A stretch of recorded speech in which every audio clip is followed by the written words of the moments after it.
അറിയണ്ടെന്ന് പറഞ്ഞില്ലേ? ശേഷം സ്ക്രീനിൽ. അതാണ് നല്ലത്. ശരി, ആയിക്കോട്ടെ. നാളെ എന്റെ ജീവിതത്തിലെ ഏറ്റവും പ്രധാനപ്പെട്ട ഒരു ദിവസമാണ്. എല്ലാം ഭംഗിയായിട്ട് വരാൻ ഒന്ന് പ്രാർത്ഥിച്ചേക്ക്. ഒരു കുഴപ്പമുണ്ടാവില്ല. സമാധാനായിട്ടിരിക്കെ. ആ, താങ്ക് യു. അപ്പൊ നാളെ. ശരി.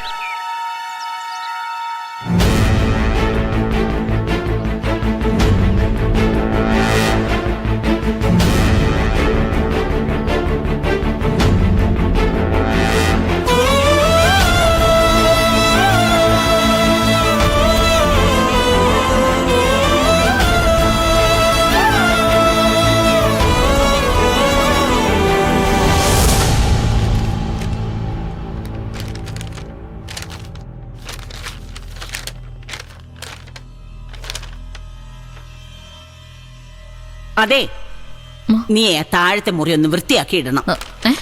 അവൻ വരാൻ പോവാ, അറിയില്ലേ? ശരത്ത് മോൻ കൂടെ അവന്റെ അമ്മയും ഉണ്ട്.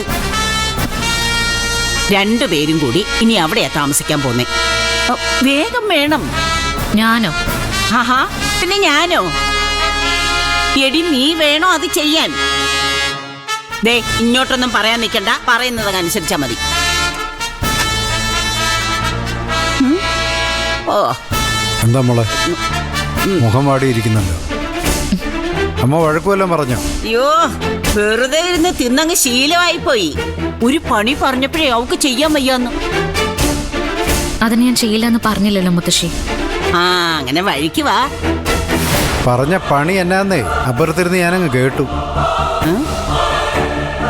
മുറി വൃത്തിയാക്കി ഇടാനേ ദേവിയമ്മക്ക് സൗകര്യമില്ല. അതിനെ വേറെ ആളെ നോക്കിയാ മതി അമ്മ. മനോഹര, നീ ഇതിൽ ഇടപെടണ്ട. ഞാൻ ഇടപെടും. അവന്റെ മുറി വൃത്തിയാക്കേണ്ട ഗതികേടൊന്നും ദേവികമ്മക്ക് വന്നിട്ടില്ല.